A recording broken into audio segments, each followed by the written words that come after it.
Greetings, neighbors. This is Reflections, a show sponsored by the Paducah Cooperative Ministry here in Paducah, where all of us together, do God's work with human hands. My name's Gregory Waldrop. I'm the pastor at Fountain Avenue United Methodist Church, and I'm one of the hosts of this program. Our co-host is not able to be here with us today, Karen Winkle, but we have with us some fine guests. We have here Sharee Dawn Roberts and also Randy Shelby, and they are here with the group Zach's Hope, and we're here to talk about the important work of suicide prevention and of support for the loss of those who've endured suicide. Welcome, you all. Glad you're here. Thank you so much. Thank you, Greg. Very glad you're here. Tell us about Zach's Hope and about suicide prevention. Well, I understand that suicide is a topic that most people, are hesitant to talk about. It's got a lot of stigma and taboos associated with it. I think people are afraid of the topic. I didn't think much about suicide myself either. We lost our son 4 years and 4 months ago. He was 21 years old. And like I had said, it was a topic I was totally ignorant about, never even considered that it could even get close to our family, and when it did, needless to say, our lives were shattered. Yes. And for the first couple of years, I could do nothing but survive. But after a while, I was filled with an urgency to do something about this problem that affects everybody in the community. Mm-hmm. Randy, how about you? Tell us about your connection to all this. Zach was the best friend of my son, Jonathan, and Zach had just moved to Arizona to go to school at the University of Arizona. And my son went to Arizona a couple weeks before school started to spend a week with Zach. They went skydiving and just had a wonderful time. And then just out of the blue, we got the news. And we were just so shocked. It's just one of those things that you're not prepared for. Right. I know I have had connection with Zach as his pastor for several years before this happened, and I didn't hear the news except by the announcement in the paper, not serving that church anymore. And so we all have had that similar connection to Zach, and shock and really real disruption. There's different ways that, suicide affects the family before it happens. A lot of times there's a lot of warning, and that family recognizes the depression and tries to help. And what are those signs, Sharee Dawn? Well, I think Randy was going to talk about some of the signs that that I didn't pay attention to. Okay, and that's one reason it's important to reach the viewing audience. Sure. Pay attention to these signs. Some of the conditions associated with increased risk of suicide are the death or terminal illness of a relative or friend, the loss that one feels from that, divorce, separation, a broken relationship, stress, everyday stress, loss of health, real or imaginary, sometimes even the loss of a job or a home, money, status, self-esteem. Some other signs are alcoholism and drug use, and the largest or the biggest sign is depression. Yeah. Clinical all depression. the things that get associated with this. Sometimes changing eating habits, changing sleeping patterns. And that's the key word, Gregory, is change, because some will exhibit some of these signs and some won't. But what you should notice is a severe change in someone's, Right. how they normally are. My son, like I said, looking back in retrospect, of course, I can see these signs that I didn't pay attention to. His eating habits changed. He wasn't interested in food as much. He was completing PCC. He was living at home the last year before he left to Arizona. and he became withdrawn, spent hours in his room. These are all important signals. And I attributed a lot that most of his friends had moved away to college. He felt, alone because Zach was extremely popular. Social, sure. Very social. He was a natural born leader, and when his nucleus of friends left, so I attributed it to that, okay? Had a lot of good friends, didn't he? Oh, very close friends, yes. John especially was his very best, and he was like a brother.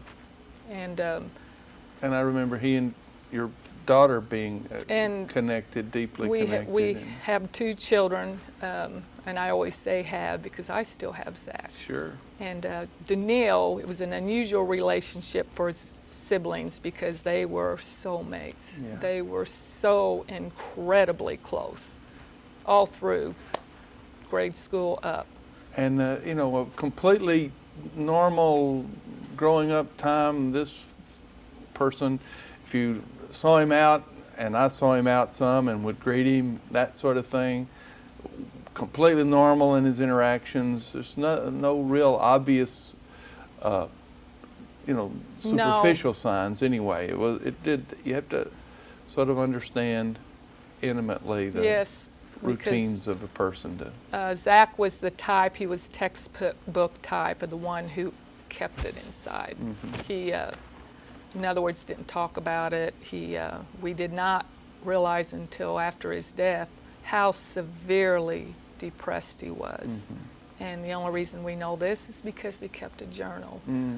And I'm thankful that he did because it helped me, see inside of the agony he was going through that we did not pick up. And he wrote about it, that he did not want to share it.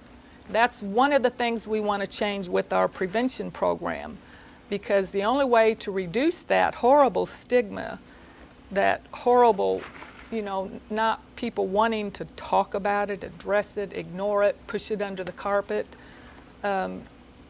This tends to make the people who feel these feelings feel embarrassed, ashamed. They feel like they're the only ones. They will not talk about it. Yeah, even more, it amplifies. It does. The It makes depression. it becomes worse. an oppression worse. almost, doesn't it? Yeah. Yes, it just contributes to that feeling of isolation. And depression is a type of disease that starts and deepens, okay? And also it has ups and downs. Zach was not depressed, like even these signals that I was telling you about. They were not his, he didn't act like that all the time. He'd sure. come out and he was a musician. He loved his guitar. He was outgoing. This is a picture of him. He taught himself the acoustic guitar, very, very talented, and then later on picked up bass and belonged to a band and was passionate about his music. Yeah. And loved nature, was, what I guess I'm trying to do is reach the audience and tell them that the people who complete this act are not maybe what they have in their minds. It reaches all socioeconomical groups. Right. I never believed it would reach our family, and I'm embarrassed to admit I used to pride myself, we have such a close family, we're so much better than most families. So tell us some more about the prevention part of it, Sharee Dawn. That's, I think, our first goal is to reduce this stigma, reach the public, because that is very important. Just to give you a little bit of background first, we are part of a national organization. It's called the Yellow Ribbon Suicide Prevention Program all across the United States. They have chapters in literally every state and 40 countries. Excuse me. And my co-founder, Tina McKnight, we felt the desperate need to do something. We didn't know what to do, how to start, who to address. It was, seems overwhelming. So we found this organization on the internet. They're based in Denver. So Tina and I flew out to Denver and we spent close to a week. They have a program training. And it's the smartest thing we did because they gave us the tools to follow, to implement the change. So like I said, number one is the awareness, and we do this by, one of the things we have is a walk for suicide prevention. You have to remember, though, we're fairly new. We've only been in force about 2 years. And we have this, you know, in Paducah Sure. in the summertime. We have a barbecue, we have a band, Yeah. and you know, it's a fun time, and we want to get the people to come in. We have lots of literature, and you know, that's one way to bring out the awareness. That's a critical point, and you almost have to start there because it's a community problem. It is. It's not the problem of just the families that are undergoing this. The whole community has to work together to help prevent this. We are our brother and sister's keeper, aren't we? That's in all of that? exactly right, Gregory. You're Yeah. right. Yeah. Just a little parentheses here. If people have some suspicion of this and would like your help, how do they contact you? We'll do this a couple of times through the program. Okay. Phone and number, email. Yes. The other part of our program, after the public awareness, we go to schools, we contact the professionals in mental health, we go to hospitals, counselors, churches, and then we go and train the adults. And we have actually 2 training programs. They're PowerPoint slides, extremely informational, educational. And so I know I'm kind of hedging around your question, but the way the program works is before we get down to the people that feel suicidal, it's very important to have a protocol so that we can tell the people what they can do. Know how to Not just, we respond. can't start with them, in other words. And so one of the things is that if you know someone who's suicidal, what we stress is the person wants to talk more than anything. And the way to talk to someone is probably opposite what most people feel. They try to say, count your blessings, you have this and that, give them positive reinforcement, you can do it, I'll help you. Someone who's severely depressed, that will turn them away. Yeah. You mainly want them to talk. And So you don't want to tell them all these things. That's what you just want to listen to them. You want, in fact, questions may be the best way to yes. encounter so that they'll talk more and more and more, and open-ended questions, so it's not yes or no kind How of can I question. help you? Tell me some of your Yeah. feelings. What does it feel like? Yeah. What color do you And feel inside? Don't All try to those talk things. them out of it, Right. And we stressed, we're not counselors. We are not trained for that. It would be too big a responsibility. We do not want to do that, but we want to turn the people over to the connections we've already made. Right. And so it depends on the level of the person. If they're just have what we call suicide ideation, that means they're thinking about it, talking about it. But see, that's one of the critical first Early steps. starts.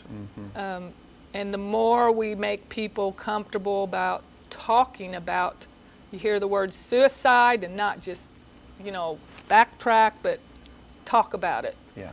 That truly is the main, because that will encourage that person to come out. The yellow ribbon motto is it's okay to ask for help. And that's very important because suicidal people in this depression feel like they're the only ones and that there's no hope. Right. And so those people that approach, the first thing you can do, or you hear someone talk about suicide, is to help them talk more and more. Yes. Obviously, there are hotlines, suicide hotlines out of the mental health group Yes. as well, and I'm sure they do a lot of conversation talking about it as well. What are the other responses? What else do we? That's one level. Now, if that person is in crisis, and that means if that person is ready to commit the act, and sometimes they will reach out or they'll tell someone, I'm about to do this or whatever, get to them as quickly as possible and stay with them. Only if it's safe, okay? We do stress that if the person has a gun or whatever, you can't put yourself in danger. and call on help. And I'd like to show you a card that part of our educational program. This is what eventually when we get to these schools, see, we're infiltrating all the schools. And assembly, when we have this, and remember, this is after we've already trained the teachers, the counselors, the principals, everyone in that school, because you never know who a child's going to reach for. Right. Could be a bus driver, Right. cafeteria worker. So during the assembly, we hand out these cards to every student, and the first one, the first side, is the person keeps it, and when they're ready for help, they hand it to someone. And this, a friend normally, or a teacher, or maybe a parent. And then the other side is for that person who receives it. And it's got the 800 numbers to call. Sometimes the suicidal-minded person will also call these numbers. And when I first heard this from the program, I thought, how silly. No one's going to use these cards. And during the training, Daremi, who's the founder, explained that the largest assemblies, the people, that the students keep them. They never find any on the floor thrown away. Right. They don't find them in the trash can. Right. They keep these cards. Now, what does that tell us? Right. And then they will use them. This program has saved literally thousands of lives. I'm sure that's right. Yeah. Well, very important work, and it's fascinating that you're moving into the schools in this area, in this region. Is there also a support for people who have had family members commit suicide? I'll let Randy speak. I'm too talkative because he's a member of our, we call it SOS, Survivors of Suicide Survivors, group. yeah. Yes, we do have a We support meet the group. first Tuesday evening of each month at the United Church of Paducah, which is at 4600 Buckner Lane. And like Sharee Dawn said, it is a support group. We assemble there, we eat food, we talk to one another, we laugh, we cry, whatever is Takes needed. to get through, right. So that's the first Monday? The first Tuesday. Tuesday. I'm sorry, the first Tuesday of every month, the United Church of Christ. United Church, yes. Yeah, that's great. And people can, we posted in the paper under the calendar of events for phone numbers to call to get more information. And everybody is welcome. Yes, First walk-ins. time, I tell you walk-in. what, the suicide may have occurred 28 years ago. Right. It may have been 3 months. It may have been, just a friend. It may be anybody besides close family. But that's another thing, that suicide, the tragedy of it, because the survivors are victims of the suicide also. It's just even impossible to express what they go through. Any death is horrible.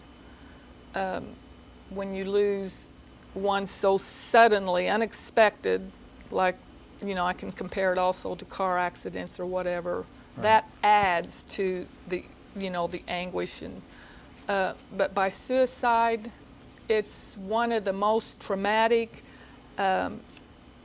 It seems literally impossible to get through it. Literally, when it happened to us, it shattered our lives. We just No way to could prepare not, for it. No way to it was imagine one thing. My son had died.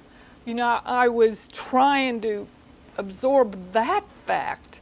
That fact alone was destroying me. Yeah. And then added to it, he chose this. Yeah. And one thing I'd like to get across, and it's part of our education, is you're consumed with why? Why? What could I have done? You feel guilt, shame, just horrible loss. Your whole life becomes a mission. Nothing else is important. I got to find out, why this happened. And what I've It has helped me to educate myself, and I knew nothing of depression before because I've always been very optimistic, very look on the bright side. In fact, Zach used to tease me about it. And, you know, but depression does run in my husband's family, and it can be, you know, it can be carried on through families also. You learn that it's a mental illness, and people hear mental illness and it frightens them. They immediately think of crazy or, Right. you know, bipolar, schizophrenic, not to talk down those diseases at all, but that makes them seem less that like it's going to affect your family. Depression is a mental condition. It's a public health problem. Right. And when I learned more about depression, I realized I was asking my whys toward my adorable, outgoing, witty, beautiful, loving, wonderful son. I was not trying to penetrate the sickness. And so that's one thing that I have learned, that the whys, they'll never be answered. You have to accept that, Right. and you have to go beyond the whys to start healing. Right. And you have to realize Zach was so sick. Right. And, you know, Desperate. they say that suicidal people, they don't want to die. Right. They don't want to kill themselves. They're just so consumed with such Yeah. horrible pain, hopelessness. They feel like it can never get better. Right. And they can't continue living with that pain. They just want to get out of the pain. Well, and the church has a mixed record in its response to suicide. I know that. Certainly the church has encouraged people not to do suicide, but sometimes the guilt and all that sort of thing has kept people from coming to the church for solace, comfort, and also for preventative things as well. I had a friend who likened suicide in a sermon, in a funeral sermon for a suicide victim, who said he remembered a church camp exercise in which they had set up a rope course as a maze, and there were some kids who the maze was so confusing and so complicated that they just dropped on their knees and they sort of violated the rules and crawled out from under. It was just too complicated, too confusing, and they couldn't see their way out. And he said, you know, we hugged those kids just as fully as we did those who got all the way through it. Because, and in some ways, he likened that to the suicide folks whose time gets, for whatever reason, gets so confusing and so frustrating that they sort of drop down and go out by a different way than the established course. And I thought that was a wonderful image. That is. Particularly a church image of a God who hugs and embraces and loves even beyond all our worst efforts. Yes. And best efforts as well. Yes. And, but the church has a mixed response to that, I know, and I think this is an important a contribution to that. So it is hard to reach. I do think that's changing. yeah, I'm glad. But of course, some people have learned that some churches think people who die by suicide go to hell, or that they, you know, turned away from God. It's nothing like that. Right. And I believe that that attitude is changing, because the church is one of the, of course, best ways to reach, you know, someone who's, you can't ignore it or think that it's not going to affect church-going people. Do you know what I'm trying to say? Exactly. That churches sometimes have, well, our family's very church-going, and you know, they're confident, have self-esteem, friends, et cetera, et cetera. Our son was too, our family. Like I said, I just can't stress that it's an illness. Right, and that the habits of church, the full range of the habits of the church, are in some ways, regular ways to address the mental illness issue. I mean, they provide the kind of settings, the kind of routines and habits that help us be able to approach that, to talk about that, to Yes. buffer some of that and reduce some of those. But we don't understand that No. nearly enough. We don't And take it. if you don't mind me adding this, sometimes one of the approaches that you might have to hesitate to do is emphasize that God's here to help you. He can pull you through this, and quote scriptures. Remember this mindset of the depressed person. Right. It can't accept that. They feel so hopeless that nothing can help Right. them. It's hard to grab Doesn't hold mean of if they believe in anything. God or Yeah. not. But so for churches, youth groups, the best way, become friends with them, open your hearts and arms to them, help them, accept them, encourage them to talk, and then eventually see when they start feeling better. Just for another example, when after we lost Zach, some very well-intentional people would call this just recently, right afterward, and say, "Oh, now Zach's okay, he's in Good, heaven," better place, and yeah. God a mom wanted who him. lost her child is. Right. I felt like hanging up, and my, I have strong faith in God, but I didn't want to hear that. I was Right. mad at him at the time, and that's acceptable. And Sure. Good. We're getting close to the end. What are the things you want to tell us here to make sure we can take advantage of the good work you all are doing? We've heard of the Survivor of Suicide support group on the first Tuesdays of every month, the United Church.